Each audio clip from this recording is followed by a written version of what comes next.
Well, hello everybody. Welcome to P.B.M. Money. So, I've been kind of coaching this person on how to get from nowhere financially to getting her set up on sound footing, financially speaking. And as we've been on this journey for about 6 months now, I've been kind of keeping mental notes because, you know, when you do something all the time, it just comes second nature. But for people that don't, it's not second nature. It takes effort. And so what I've done is I'm going to go through and I'm going to list some of the things that we have done that are important and some stumbling blocks along the way to get you to prepare to invest. Now, when I say prepare to invest, whenever you say invest, most people think you just write a check. You got to have money to go do that.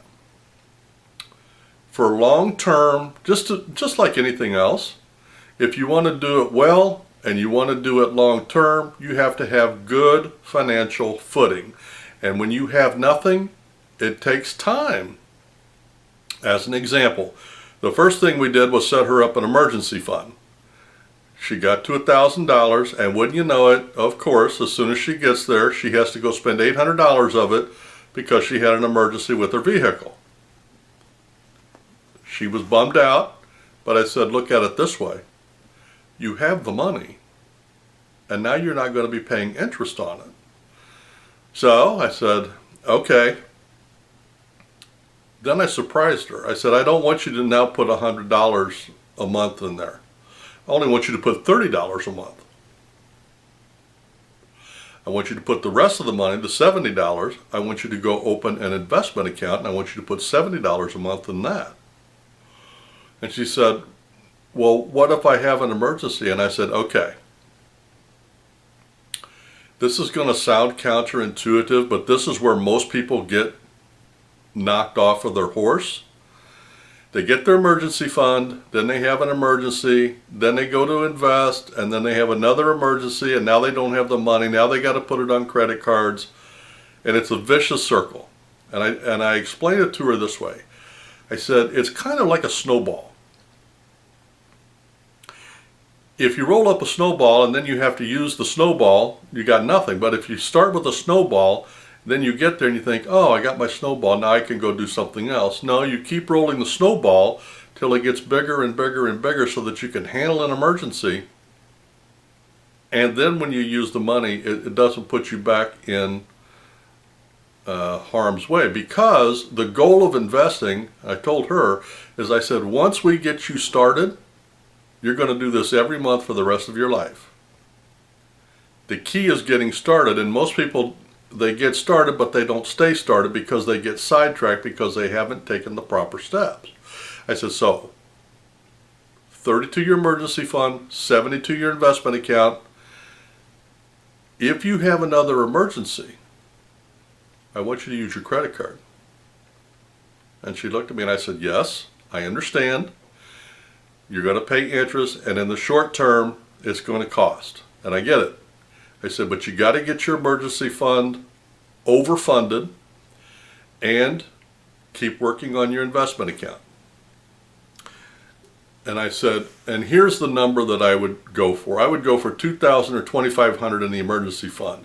Because if your transmission goes out on your car, that's $1,600 to $1,800 easy peasy. So you want to be able to pay cash for that and still have enough left over that if you have a little emergency, you can handle it. But $30 a month for the next rest of your life, just keep funding your emergency account. All right. So you get your emergency fund. Now, in the meantime, while you're doing your emergency fund, I want you to track all of your expenses. And I especially want you to pay attention to the ones that repeat all the time. Housing, utilities, groceries, entertainment, clothing, all of those, so that you know what your set expenses are. this is while you're still building your emergency fund. Once you get your emergency fund, then I want you to go open another savings account and put the words investment account. This money, when we get to a certain point, we're going to go take that and we're going to start investing. Now, and I told her this. I said, one way we're going to get your emergency fund back quickly is I want you to go apply for a sign-up bonus on a credit card. Now, by the way, her credit rating is about 675, if I remember right.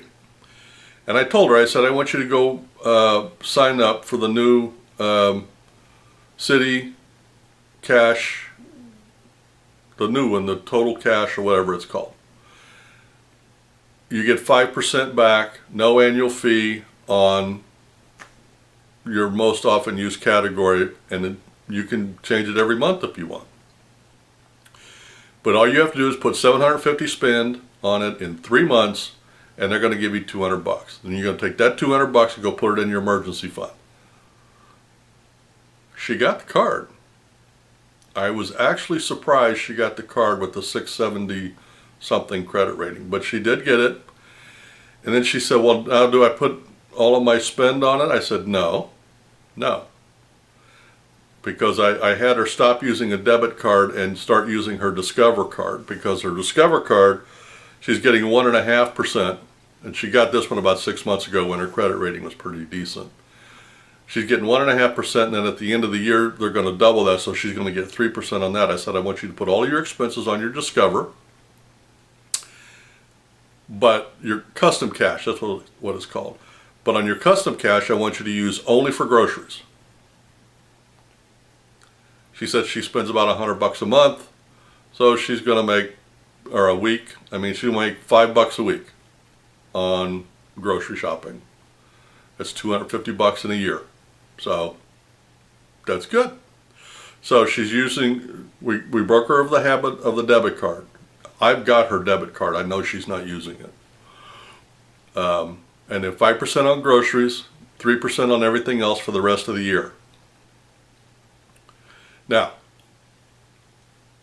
once she gets that $200, a couple of months away, she ought to have about $400 or $500 left, in her emergency fund.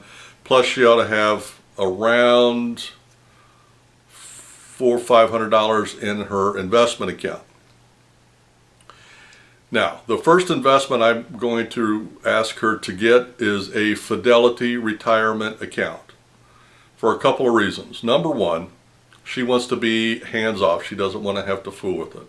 So she can write a check to that and be done with it. Also, she can get a 2% cashback credit card, and that money will automatically go in from her credit card into her retirement account. So she get a couple extra $100 each year into her retirement account, depending on which card she uses. And now once and that's just going to be, and I told her, I said, the reason we're getting this right now, I said, the goal is not to fund that. The goal is going to be in the stock market, because that's where you're going to make some money. I said, but I want to get that account set up, because she's got one retirement account from her previous employer that we can roll into there, and her job right now, she's pretty sure she's not going to be there as a career. So at some point we're going to roll that one into there, and she's getting 3% matching funds from her employer. So I said, you max that bad boy out. So she's maxing out her retirement at work. She's got her emergency fund set up. She's got her investment account set up. We're about 5 or 6 months away from setting up her Fidelity account. And then we're going to concentrate on her investment account, and we're going to go to Robinhood, and we're going to start investing in the stock market. And that's when it becomes fun. She'll just have it set up. She's got her savings automatically set up. She's got her paycheck direct deposited. We're going to set her Fidelity up so it's hands off. The only thing she's going to have to do is concentrate on her stocks, and that's where we're at. So the surprising thing here is the leap between your emergency fund and your investment account, and what do you do in the meantime if you have an emergency? That's where most people lose it, and that's where you have to do something that is counterintuitive, and that is, if anything happens to your car or your house or something, figure something else out, but do not touch your emergency fund, and if you can, don't put it on credit cards. Figure out something else, and I've had to do that. You set up payments with the garage, you open a Shell credit card, you do whatever it is you have to do, but you stay on track, because the goal here is long-term financial security, not short-term problem solving. And once you make it past that threshold and you physically start investing, that's when, from that point forward, every month for the rest of your life, you will be investing. And that's how long-term wealth is built, not short-term jumping back and forth between accounts. Well, that's about all I wanted to say. Oh, and the very last thing that you have to do is you have to be consistent. I didn't spell it out when I said every month for the rest of your life, but I do want to spell it out. Consistent. Being consistent is what will keep you on the road. Every single month, you dollar cost average, whether you're doing stocks, whether you're doing retirement accounts, ETFs, whatever it is you're doing, you be consistent, and that's how you will build wealth. That's all I wanted to say. You guys have a great day, a great week, and happy investing.